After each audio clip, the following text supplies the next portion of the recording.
W.H. Auden, who lived from 1907 to 1973, was one of the most important English poets of the 20th century, and in fact, one of my favorites. One of the things I like best about his poetry is the way that he affirms the value of life and love in the face of imperfection and mortality. His poem, As I Walked Out One Evening, does that complexly and beautifully. So I want to spend some time with this one poem. In the opening lines, the main speaker of the poem, perhaps the poet, talks about going out for an evening walk and hearing a lover talking to his beloved. As I walked out one evening, walking down Bristol Street, the crowds upon the pavement were fields of harvest wheat. And down by the brimming river I heard a lover sing under an arch of the railway. Love has no ending. I love you, dear, I love you, till China and Africa meet, and the river jumps over the mountain, and the salmon sing in the street. I love you till the ocean is folded and hung up to dry, and the 7 stars go squawking like geese about the sky. The years shall run like rabbits, for in my arms I hold the flower of the ages and the first love of the world. It's written in iambic trimeter with a rhyme scheme of A, B, C, B, and it sounds fairly cheery and simple. But even in the first stanza, when the poet describes the crowds, the image he uses is fields of harvest wheat. Not just wheat, but wheat tall and ready to be cut down by the scythe, by death. But the lover nevertheless sings the usual lover's song full of hyperbole. And his exaggerations are so obvious that they're funny, and they're even made funnier by the substitution of anapaests and by lots of alliteration. And the 7 stars go squawking, right? And the salmon sing in the street. He's claiming that his love is perfect and eternal, as poets and lovers have written from the beginning of written language, if not before. But the lover's voice is answered by another voice, the voice of the clocks. And the clocks tell him that love isn't eternal. Nothing human is eternal. It will all end. But all the clocks in the city began to whir and chime. Oh, let not time deceive you. You cannot conquer time. In the burrows of the nightmare where justice naked is, time watches from the shadow and coughs when you would kiss. In headaches and in worry, vaguely life leaks away, and time will have his fancy tomorrow or today. Into many a green valley drifts the appalling snow.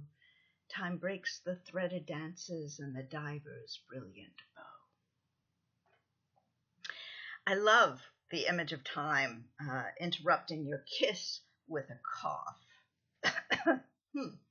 As time marches on, the seasons change, the green valley is covered in appalling snow, and the orderly, beautiful country dance is broken up. But the next stanza dramatizes the reaction to this reality. Oh, plunge your hands in water, plunge them in up to the wrist, stare in the basin and wonder what you've missed.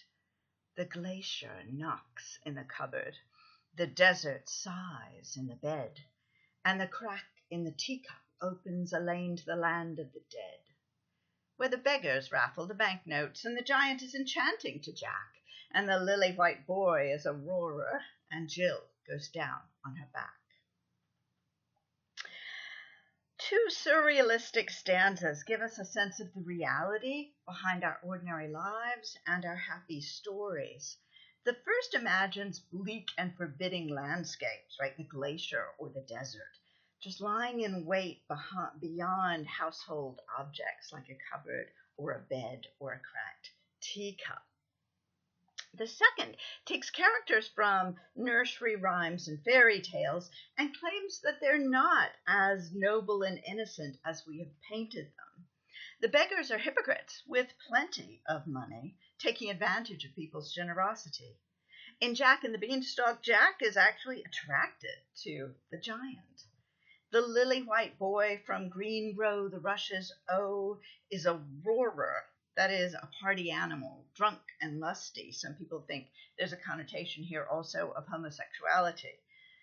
And the reference to Jill from Jack and Jill is sexually suggestive, suggesting she is an easy lay.